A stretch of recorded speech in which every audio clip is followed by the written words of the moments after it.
জিন্দাবাদ জিন্দাবাদ আজকের সমাবেশ সবার হক সবার হক সবার হক সবার হক আজকের সমাবেশ রাজপথের আগমন শুভেচ্ছা স্বাগতম শুভেচ্ছা স্বাগতম রাজপথের আগমন রাজপথের আগমন শুভেচ্ছা স্বাগতম শুভেচ্ছা স্বাগতম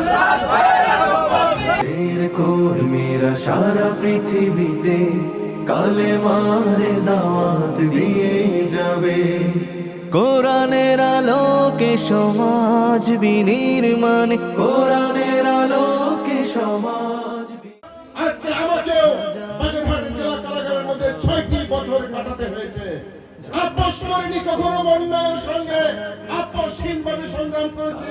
রব্বুল আলামিন আমাদের সংগ্রামের ফসল হিসেবে বাংলাদেশ ফ্যাসিবাদ মুক্ত করেছেন। সম্মানিত ভাইরা, আজকে সোনার বাংলাদেশকে আমরা সামনের দিকে এগিয়ে নিতে চাই। সামনের দিকে এগিয়ে নিয়ে যাওয়ার জন্য আমাদের সমাজের যুব সমাজ সহ সবাইকে ঐক্যবদ্ধভাবে সামনের দিকে এগিয়ে যেতে হবে।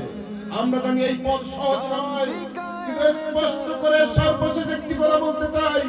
সময় যেহেতু সংক্ষেপ, একটি কথা বলতে চাই। বাংলার মানুষ যুদ্ধ করে শিখেছে, একবার নয় দুইবার স্বাধীনতা অর্জন করেছে, ফাঁসিবাদ মুক্ত করেছে। বাংলার মানুষকে আর হুমকি ধমকি জুজুবুরির ভয় দেখিয়ে ডাকিয়ে রাখা যাবে না।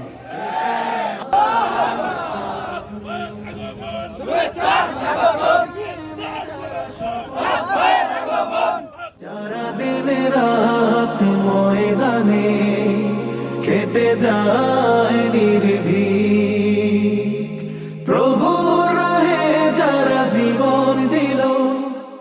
লাল গোলাপ শুভেচ্ছা রাহাত ভাইয়ের আগমন শুভেচ্ছা স্বাগতম শুভেচ্ছা স্বাগতম রাহাত ভাইয়ের আগমন। আর আগে দেখো তাদের পাবে। জামাতের কর্মীরা সারা পৃথিবীতে কালেমারে দাওয়াত দিয়ে যাবে। জামাতের কর্মীরা সারা পৃথিবীতে কালেমারে দাওয়াত দিয়ে যাবে। আমি সংক্ষেপে একটি কথা বলছি।